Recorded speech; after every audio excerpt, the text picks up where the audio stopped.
Welcome to this interview of the Get Ready for Baby Summit. I am your host, Kelly Maher Carvel from Successful Breastfeeding LLC. The topic of this interview today is how meditation can help you survive the third trimester and prepare for an empowered birth. My guest expert with me is Dr. Samantha Radford. Dr. Samantha Radford is a mother of four, as well as a chemist and public health expert. She combines science and wellness to help moms and their kids thrive at evidence-based mommy. Having an empowered birth is probably something we all want, and so it is my honor to bring this discussion to you, and I truly hope this interview gives you tangible insights to how you can thrive through the uncomfortable third trimester and feel empowered during your birthing process. Dr. Radford, thank you so much for being here. Oh my goodness, thank you. So I'm excited to be here. I am just so happy about this discussion and this topic. As we were talking before the interview, I am a huge fan of meditation personally. But for those of us who are listening here who may be introduced to meditation for the first time or aren't too familiar with it, can you give us some insights into what it is and why it's so beneficial? Right, yeah. So meditation doesn't have to be like this magical woo-woo thing. I mean, it could be. It's okay either way, you know. So the idea is basically being mindful. So being aware of what's going on inside your body, what's going on with your emotions, and then using that to make you less reactive. Hmm. I like that. That's a pretty simple description. And I know for me, when I was pregnant with my first and even my second and my third, I was pretty anxious during that prenatal period. And that was one thing I used meditation for. And it sounds like what you just described is in alignment with that, with like anxiety, right? Absolutely, yeah. So that's one of the great things about meditation is it can really help with anxiety. So, for example, you know, if you're going about your day and you are anxious, you also tend to be irritable. That's just part of it. Is it's kind of like your way of protecting yourself, even though there's nothing really to protect yourself from sometimes. And so you get snappy with your partner, or you're quick to get mad at your children, or whatever. That's just how it is. But if you can take that moment to think, I'm anxious right now, and that's causing me to be irritable. It doesn't mean that you judge yourself. Like, don't go into it like, oh my gosh, I'm such a bad mom, or oh my goodness, I'm such a bad, partner or wife or whatever. Just take that moment to acknowledge, like, yeah, I'm cranky today. Those hormones are hitting me really hard. And just knowing that will help you kind of temper those reactions and become instead more responsive. I like it. I Yeah. like it. And talk to me about how this translates to, pregnancy and some of the anxiousness that we feel during pregnancy, or even the, being really uncomfortable in pregnancy. Yeah. I mean, especially, we're talking more about the tail end of pregnancy, but for any of it, um, you've got all these things to do, supposedly. You're trying to finalize that baby registry. You've maybe got baby showers to go to, whether virtual during these unprecedented times or Yes. or in real life, right? um everyone's telling you you should make lots of freezer meals and just all this stuff, especially if you're a first time mom and this is the first time you're like, what do I even do with a baby? So there's all these stresses. But if you can train yourself, use meditation, mindful meditation, to take a chance to kind of take a step back from all that and kind of clarify, it can be really helpful. And then you mentioned too about aches and pains. The third trimester, especially near the end, a lot of times your back hurts. You might have like pelvic girdle pain. That was a new thing for me with my most recent pregnancy. But sleeping is difficult because of Oh, yeah. the hip pain and all of that. So again, being able to acknowledge these things that you're dealing with, but then, kind of accept them as best you can. Like, do what you can, of course, to fix them. Do the cat-cow movements, do stretches and that kind of thing. But also work on, this is where I am. It's not going to last forever, and use acceptance to help you get through it. Now, you brought up your discomfort that you were feeling in your pregnancy. Can you talk a little bit more about how you use these techniques when you were going through your pregnancies and how they helped you?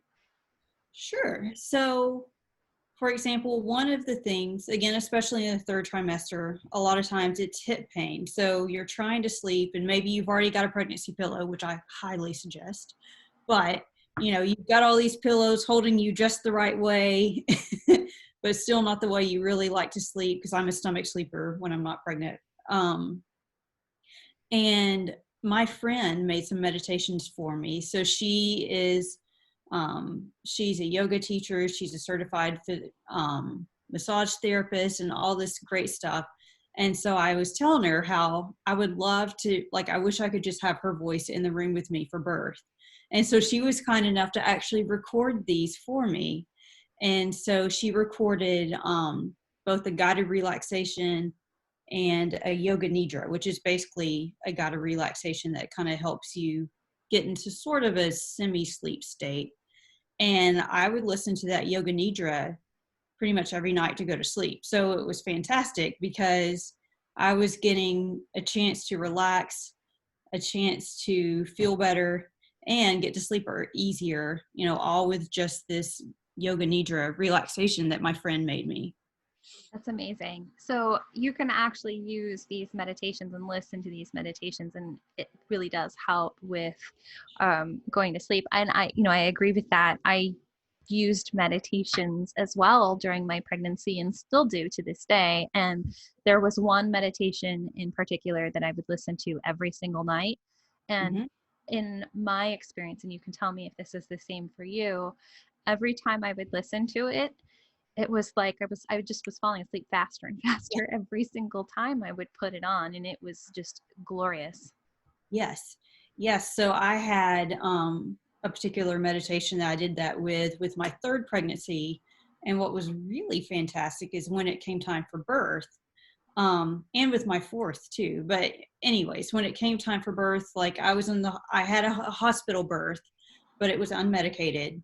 And if the doctors and nurses would leave long enough to stop checking all the monitors every 20 minutes or whatever, there were a few times that I actually zoned out. And so Amazing. yeah, you're barely aware of the fact that your body is in labor because you're just so relaxed. It was Yeah, amazing. that is amazing. And that regular practice of meditation while you're sleeping, of all things, that Yeah, doesn't sound like work at all. I know. It can help you for your labor. That's incredible. I know it is. That's the greatest thing. So that's kind of the caveat is you can't go into the hospital the day of labor and switch on this new meditation that you found, because you have to train your body beforehand. Just like you talked about, you listen to that soundtrack every night. It Yes. makes such a huge difference. Yeah, train your body, train your mind, and I'm sure there's probably a level of conditioning that happens as well, which is probably why I fell asleep faster every time I put it on. Right. Yeah. Yeah. So a lot of times people, especially, if you're not exposed to meditation like when you were growing up, because I certainly wasn't, it sounds intimidating, or it might even sound threatening, just depending on what your background is. But it's the science, like you said, it's conditioning. I mean, there's, can be more to it than that, but a lot of it is just kind of working with your brain patterns and teaching you how to respond to that and calm down. So you mentioned that you were listening to an audio that a friend had recorded to you. Is that the type of meditation you recommend, listening to an audio?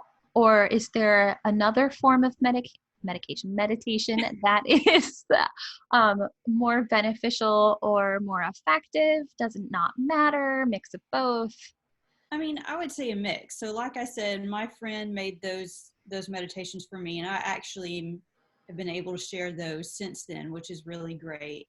And she has the best voice. Like specifically, I love her voice. But it is nice to have, whatever meditation you get, to get ones that are specific to pregnancy and or labor, just because it's nice to have something right where you are right then.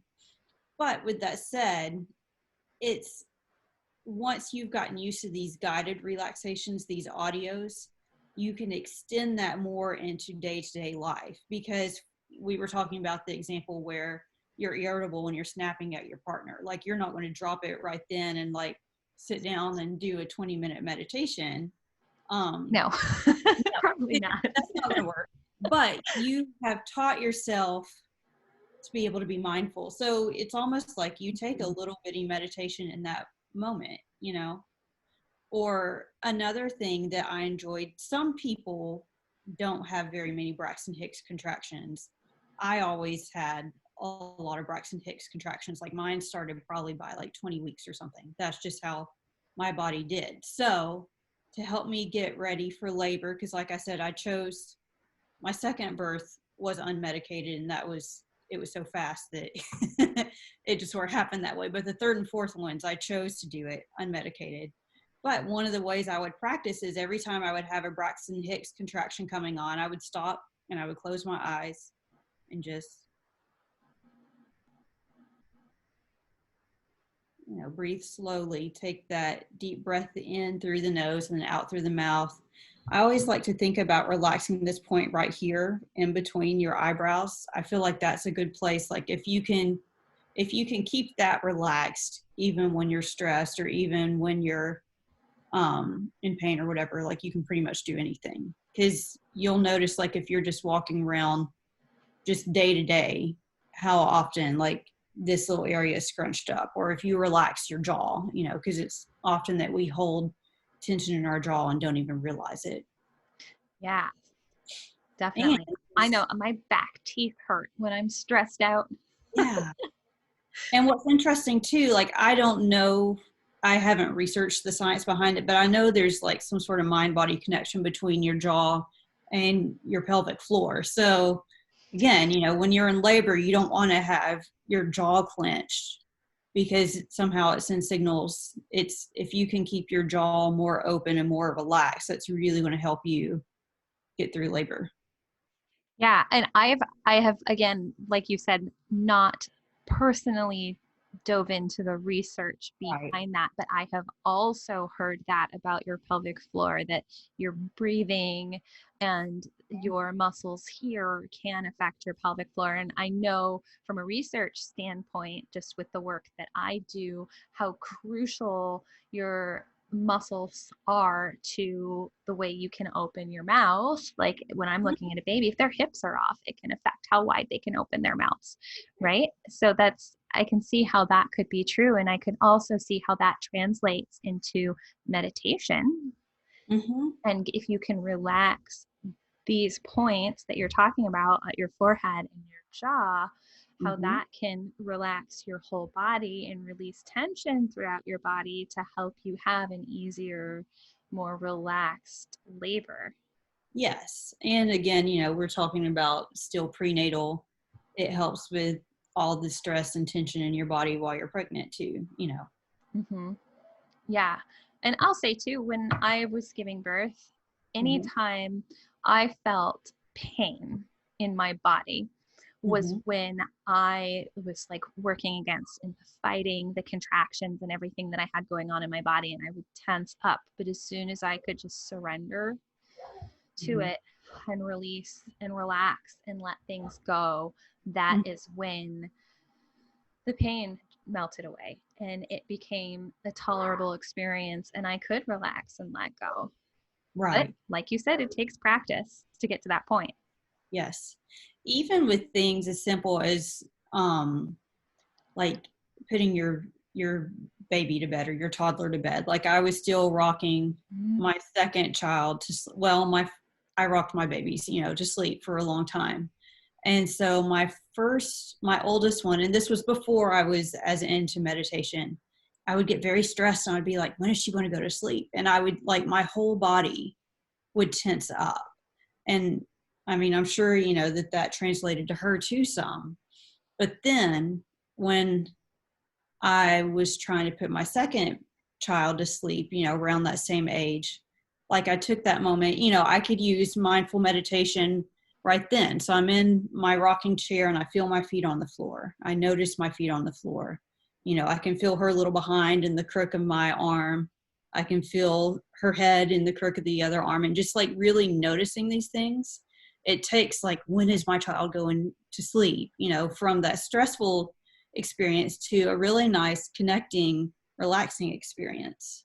That's really beautiful. And I think that's something that everybody you should take away from this conversation, because having a little bitty baby or Mm-hmm. any child at any stage, being able to shift your mindset about the process Mm-hmm. is a really wonderful tip. And I don't think I've ever really heard anybody share that before as a tip for with helping with sleep. And it's genius, like hearing you talk it out right now, because I know I can't tell you how many times I've been, with my baby holding them going, oh dear God, to Yes. sleep. Yes. It's 9:30 and I want time to myself. Yes. Yes. Yes. Just like that. Literally like that. Like, why are you still awake? But no, that's genius, because it will bring you, and those moments where you can just be in it and appreciating your baby and how they feel on your body, and just Yeah. recognizing that experience and being in the moment, which is meditation in itself, Right. Right. right? Totally shifts things. And these moments with your little ones are so fleeting. It Mm-hmm. just makes so much sense. I mean, you're going to have those times where you're just like, go the F to sleep. But anytime you can use that practice, it's genius.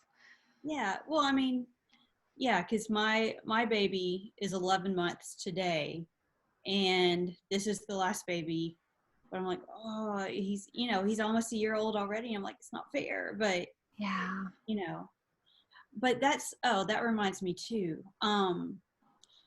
We were talking about, practicing like noticing the stress you have and not responding to it when you're like in the prenatal period. But then after the baby is born, there's these times that your baby is going to be fussy, and it's not because you're doing something wrong. It's not because there's something wrong with your child. It's just because that's what babies do, is sometimes they cry, especially like from Mm-hmm. 6 to 12 weeks in the evening. They'll cry like all night, every night, and it sucks. Um, and in that time, it's going to stress you out, and you're going to think, oh my gosh, what am I doing wrong? I've changed you, I fed you. Is there something wrong with my child? Am I bad at this? But if you can stop and be like, my job isn't to fix my kid or to fix what's wrong with them. My job is to be there with them while they are dealing with this stress, and let them know, like, you're still valuable and I still want you, even when you are fussy. Like, that's such a big thing. And it's another one of those things, like, I wish I understood that with my first child, but I've been able to practice it more and more, each child as we go. So again, working on this meditation stuff now and learning how to accept your own emotions and thereby other people's emotions now is going to be such a big thing when you have that little baby. Yeah, that's incredible. And, it's no secret that babies do pick up on your energy and how you're feeling, and they can even just read the muscle tension in your body when you're holding them. They can tell the difference between somebody who is calm and relaxed and somebody who might be feeling anxious Mm-hmm. or uncomfortable holding them. And being able to put these practices into play during these times when you're going to have that, innate response of stress as a parent, right? When your baby's crying, we are biologically wired to respond to that cry. And we'll Right. respond to that cry at first with, oh no, my baby's upset. And if it's prolonged, that can get worked up and worked up and worked up. And you're right, babies definitely have that increase in fussiness period Mm. during that time frame. And it's something we just have to ride out. So this is a really wonderful tool to Mhm. support you through that time frame because it's rough. It is, yeah. It's a developmental stage, and I wish they would tell you about it. It's like no one talks about it, but I talk about it it's in my prenatal course good. because Good. yeah, I'm glad. I'm real with people about what to expect. I don't make it sound fluffy and easy because it's not. No, no. No. So I want to circle back to something that you mentioned. You spoke briefly about breathing when I think it was when you were talking about helping your baby get to sleep. Could be Mhm. wrong. But you mentioned, just the breathing that you were doing while you were going through your meditation. Are Mhm. there any specific breathing techniques that you recommend to go along with a meditation? I mean, there's a couple you can do, like I said, the breathe in through the nose, out through the mouth.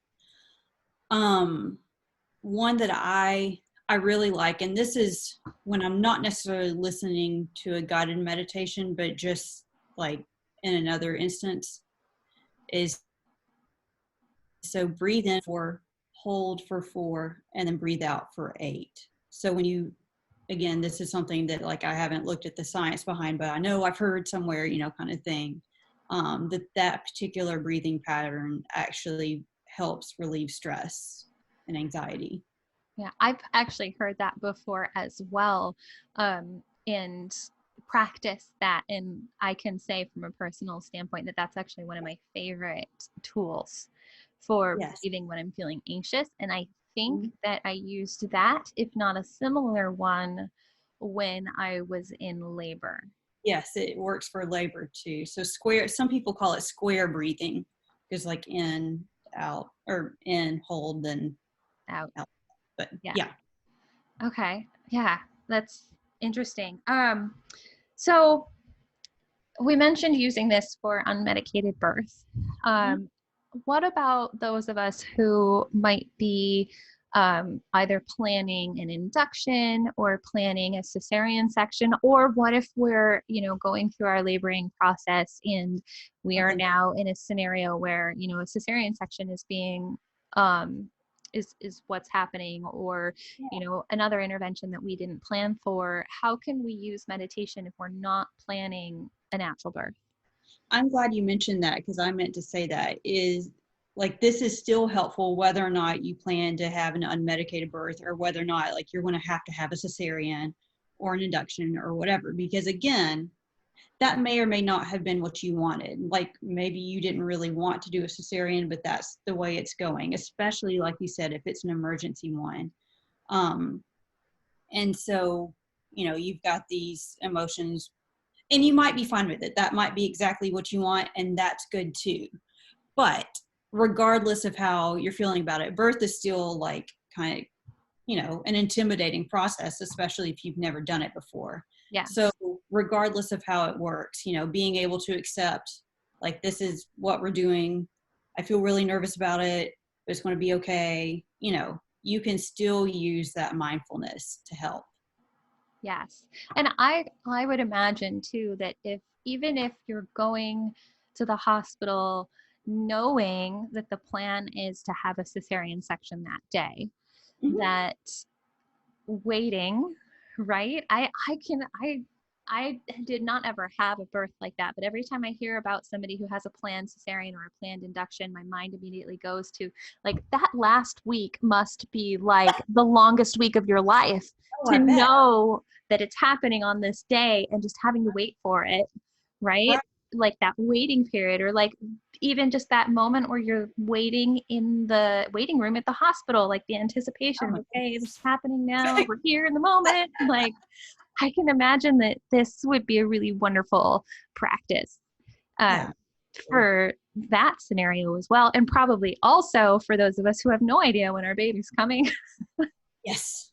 or Yeah. we're past our due dates. And I'm using finger quotations here for that because, you know, there's debate on whether or not we can ever be truly past due, but past that, time marker that we're given at the start of pregnancies. Mhm. Right. Yeah, it can absolutely help with any of those situations. And yeah, because those last few weeks, I was always fortunate enough that my children happened to come before 40 weeks, so I didn't have to deal with the like past due date thing. But regardless, like those last couple of weeks, it's just like every day you're so like, can we be done with this now? I'm so miserable, you know. Right. So again, like that acceptance and mindfulness, it helps. And it's okay. I mean, there will be some days. So, like I said, my child is almost 1. He was born on January 3rd. And so I had this like, could be born on Christmas. Wouldn't that be cool if he was born on Christmas kind of thing, last year, giant pregnant. So like Christmas comes and goes.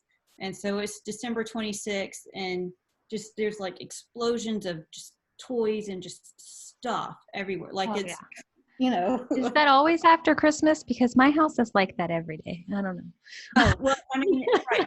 Like extra more. You after said Christmas. you have 4 kids. We have 4 kids too. So that's why I'm like, it's chaos. If you guys Right. aren't there yet, you'll know. It's true. It's true. But it's still fun. But anyway, so like the house being a wreck was like especially stressing me out. And I was just like sad that, the baby didn't come on Christmas like I thought would be so cool. So like I burst into tears, to my husband. I mean, you're still going to have feelings and stuff like that's okay. It's not that meditation is like a magic bullet to get rid of all your feelings, but it's more like being aware of them and accepting them. Right. I bet that was easier though to move through that moment. Like it's recognizing the moment is happening, experiencing it, feeling it, but then Mhm. having those tools that you practice to, as you said, accept it and then move on. Right. And it's helpful because I mean, and a lot of us were this way, we were taught like to stuff those emotions down, like don't express, don't cry or I'll give you something to cry about, kind of like that stuff. So this is like the opposite of that. And so it takes a lot of practice and sometimes I still struggle, but it's life changing. Yes. Oh, yeah. And I'm not perfect at it either. And I've been using meditation. I started doing meditations regularly when I was pregnant with my second, Mm-hmm. and she is now 5.5. My second's 5.5. Yeah. So my oldest is 8. And yeah, so even though I've had these tools now for over 6 years, because I started when I Right. was pregnant with her, I'm still not perfect. Sure. I still have my moments, and I Mhm. sometimes need to be reminded what to do. But because I know how to do them and I've practiced them going back to it, it's easy. It's like riding a bike. Right. Right. Yeah. So like you can definitely fall off the wagon and get back into that reactive mode. But once you're like, oh yeah, I have these tools, like this could be really helpful. You can go back and actually use them and it's really helpful. So, the things I've taken away from this interview, number one, meditation can be really helpful during pregnancy to help you with acceptance, whether it's, how you're feeling or waiting for your baby to arrive. And Mhm. that regular practice of using meditation during pregnancy can lead you towards having a really empowered birth, no matter how your birth unfolds, whether you have a natural birth or a planned cesarean or something unexpected happens along the way, to keep you feeling very calm and centered. And these can also go well beyond your pregnancy or your labor or your birth into parenthood, when you are with your newborn and you're in that postpartum stage, to help you feel more centered and feel more calm as a new parent. And then, the years beyond, when you're tripping over the toys that all of your children left in the living room that you told them to pick up and put away 6 times. Yes, yes, that's exactly it. It's so true. Amazing. So you have a free gift for everyone. Can you tell us a little bit about that? I do. So I have a 5-minute version of a guided relaxation from pregnancy. So I told you that my friend Sharon, my yoga teacher, made these meditations for me. So I was able to kind of clip like a short version for you to have. So it's 5 minutes, so just long enough to really get a nice refresh. Nice. Um, it's lovely. And a nice taste for meditation if you've never done it before. 5 minutes is not an overwhelming amount of time at all. Right, exactly. So Amazing. Okay, and we will make sure that you all have access, easy access to grab Samantha's freebie that she has for you in the description of this interview, as well as more information about Dr. Radford and where you can find her and all of the awesome resources that she has. Thank you again for coming on and being here with me today. This was really lovely. thank you. I loved it. Thank you so much. You're welcome.